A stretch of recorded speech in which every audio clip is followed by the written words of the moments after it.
Hello my dear friends. तो ये है question number 65 most important question series का और क्वेश्चन है pair of linear equation in two variable से।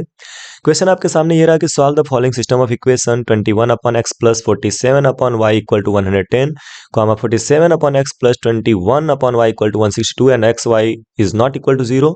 आपको एक्स और वाई की वैल्यू निकालनी है। ठीक है, तो वीडियो को पॉज करके एक बार सॉल्व कर लीजिए। ये क्वेश्चन जो है वो क्वेश्चन 64 से मिलता जुलता है, जो इससे प्रीवियसली हमने इसको सॉल्व किया है, एक क्वेश्चन को सॉल्व किया है, उससे मिलता जुलता है, लेकिन थोड़ा सा उससे लेंदी है, थोड़ा सा उससे बड़ा है। ठीक है, तो एक बार वीडियो को पॉज कर लीजिए और याद रखिएगा कि वीडियो के एंड में आपको एक क्वेश्चन दिया गया है जिसको आपको सॉल्व करना है और उसका आंसर कमेंट बॉक्स में देना है। उसको मैं सॉल्व नहीं करूंगा, वो आपके लिए एक चैलेंज क्वेश्चन है जो आपको पूरा करना है। ठीक है, चलिए, आई होप आपने सॉल्व कर लिया वीडियो को पॉज करके। Now let us see the solution. तो यहाँ पर अपने पास जो ये अपॉन वाली चीजें होती है ना, उसको हम लोग लेट करके करते हैं। ठीक है, तो इसमें एक चीज देखिए, जैसे मान लीजिए 21 अपॉन एक्स है ना, तो इसको हम लिख सकते हैं 21 इंटू 1 अपॉन एक्स। ये आप याद रखिएगा। ठीक है, या 21 अपॉन एक्स को आप लिख सकते हो 21 एंड 1 अपॉन एक्स, ऐसे भी लिख सकते हो। रीजन ये कि 21 के नीचे 1 होता है तो x में 1 का मल्टीप्लाई होता है तो x, और 21 में 1 का मल्टीप्लाई तो 21, यानी चीज वही है, लिखने का तरीका बदल गया। और अगर इस 1 अपॉन एक्स को कुछ लेट कर लें, है ना, m लेट कर लें, n लेट कर लें, इस तरह से कुछ लेट कर लें, तो ये कन्वर्ट हो जाता है लीनियर फॉर्म में।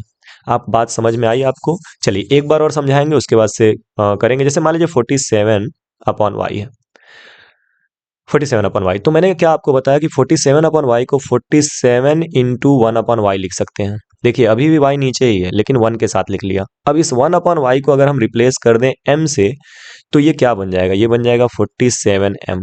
ठीक है, बट हमें ये याद रखना है कि 1 अपॉन वाई जो है वो m के इक्वल है। राइट, तो सबसे पहले इस तरह से करके हम इस इक्वेशन को कन्वर्ट करेंगे एक लीनियर फॉर्म में। तो हम लेट करेंगे कि let 1 upon x is equal to कुछ भी p q, x और y को छोड़ के कुछ भी लेट कर लो। तो मैं जनरली m और n लेट करता हूं, तो 1 अपॉन एक्स की जगह पे m हो जाएगा एंड 1 अपॉन y की जगह पे हो जाएगा n।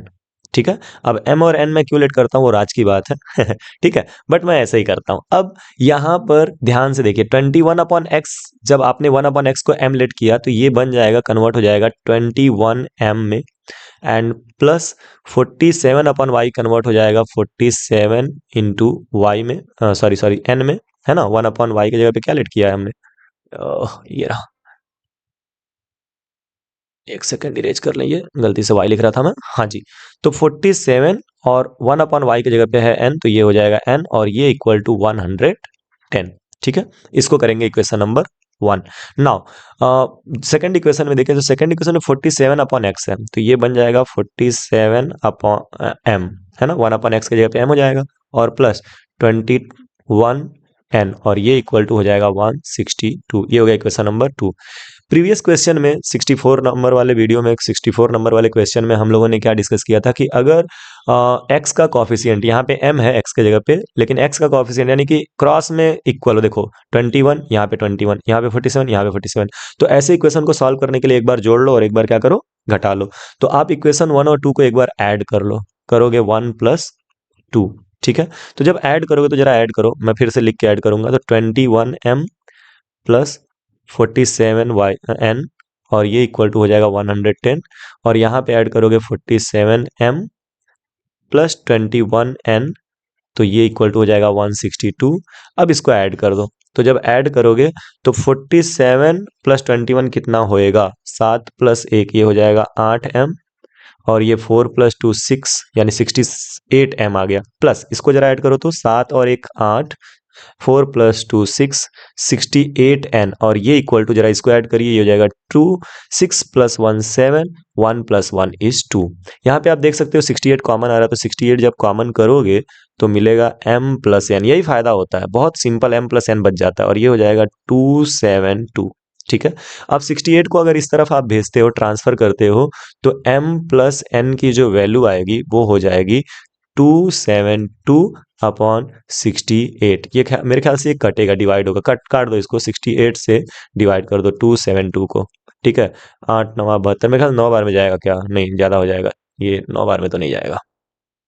ठीक है, 3 और 4 बार में जाएगा शायद, 8 चौके 32 और 6 चौके 24 और 3 27, बिल्कुल सही। 4 बार में जा रहा है, ठीक है। देखो ना, 8 4 जार 32, कैरी आ गया 3, और फिर 6 4 जार 24, 24 प्लस 3 7 27, ठीक है, तो 0 आ जा रहा है। मतलब ये 4 बार में कट जाएगा, यानी कि m प्लस n की जो वैल्यू आ गई वो इक्वल टू आ गई 4। इसको कर लो इक्वेशन नंबर 3। इक्वेशन 1 और 2 ऑलरेडी है, इसको 3 कर लो। क्लियर हो रहा है कि नहीं? चलो आगे बढ़ा जाए। अब जो है नेक्स्ट वर्क हम करेंगे, इसी 1 को 2 2 में से 1 को सब्ट्रैक्ट कर दो, मतलब 2 माइनस 1 कर दो। अब 2 माइनस 1, ठीक है, माइनस करेंगे, अब सब्ट्रैक्ट करेंगे। तो 2 माइनस 1 करोगे तो ये हो जाएगा 47m प्लस 21n। ये इक्वेशन नंबर 2 को पहले लिख लिया जाए, 162। और इक्वेशन 1 क्या है? इक्वेशन 1 है 21m प्लस 47n, और ये इक्वल टू हो गया 110।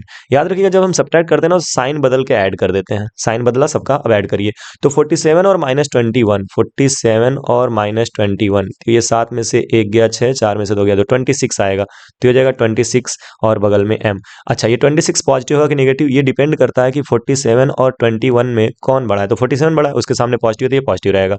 अच्छा, यहाँ पे भी माइनस और प्लस है, देखो ये प्लस है, ये वाला साइन भूल जाओ, बीच वाला जो साइन है वो भूल जाओ, नीचे वाला साइन माइनस और प्लस, सब्ट्रैक्शन होगा।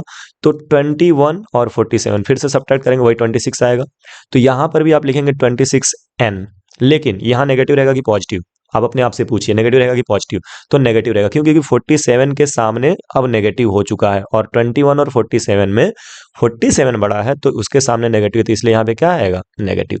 और ये इक्वल टू 162 में से 110 माइनस कर दो, 162 माइनस 110, तो माइनस करोगे तो 2, 6 माइनस 1 इज 5, और ये 0 यानी 52, ठीक है। अब इस ये 26 कॉमन करोगे, तो जब 26 कॉमन करोगे तो हो जाएगा m माइनस n, और ये इक्वल टू हो जाएगा 52।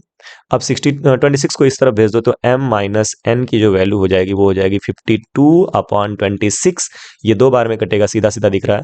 तो m माइनस n की वैल्यू जो आ गई, m माइनस n की जो वैल्यू आ गई वो आ गई आपकी 2। इसको कर लेते हैं इक्वेशन नंबर 4।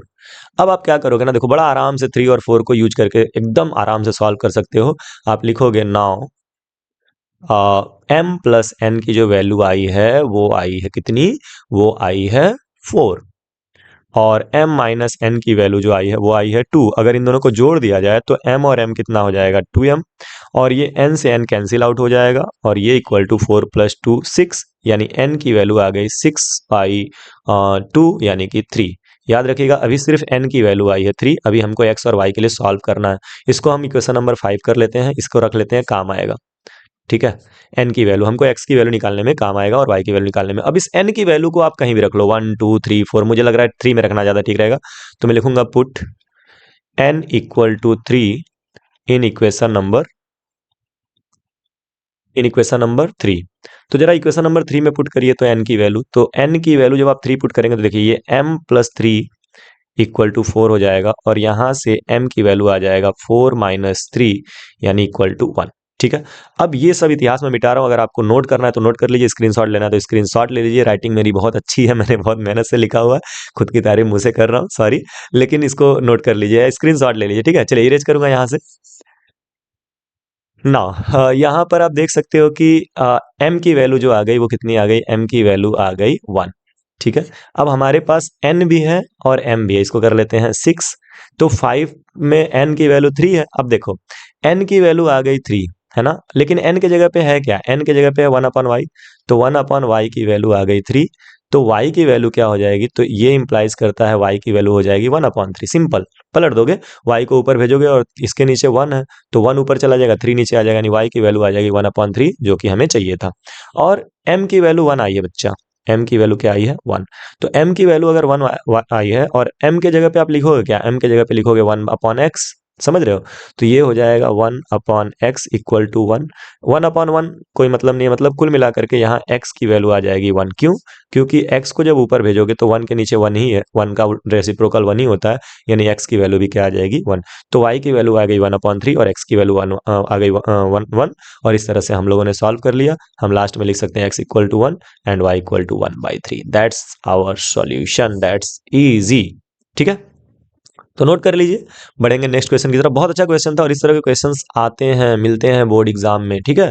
प्रोसेस को समझिएगा, कैसे टेक्निक क्या है इसको सॉल्व करने का, जो प्रोसेस है, कैसे हमने लेट किया है, कैसे रिप्लेस किया गया है, 1/x को रिप्लेस किया गया है। आप सिर्फ x को रिप्लेस मत करने बैठ जाना। कभी कभी बच्चे एग्जाम में करते हैं सिर्फ x को और y को रिप्लेस करते हैं। नहीं नहीं, ये 1/x है, ठीक है। तो ये पूरा रिप्लेस होगा तो 21m और 47y के जगह पे मतलब 47n हो जाएगा इस तरह से। अगर p q लेट लेट करते हो तो 21p एंड प्लस 47 q इस तरह से रिप्लेस होता है। क्लियर है? चलिए, आई होप समझ में आया। मैं इरेज करने जा रहा हूँ 1 2 3। Okay, now let us move to the next question. ये एक वर्ड प्रॉब्लम है, ठीक है। एक बड़ा प्यारा सा वर्ड प्रॉब्लम है, फ्रैक्शन से रिलेटेड है। फ्रैक्शन बिकम 1/3, एक फ्रैक्शन 1/3 बन जाता है when 2 is subtracted from the numerator and it's become 1/2 when 1 is subtracted from the denominator. Find the fraction. बड़ा आसान सा क्वेश्चन है, 2 मार्क्स का क्वेश्चन है। जरूर सॉल्व करिए और अपना आंसर कमेंट बॉक्स में छोड़िए। पढ़ते रहिए, खूब आगे बढ़ते रहिए, कमेंट करते रहिए। मिलते हैं नेक्स्ट वीडियो में, तब तक के लिए बाय बाय। पढ़ते रहिए, पढ़ते रहिए, पढ़ते रहिए।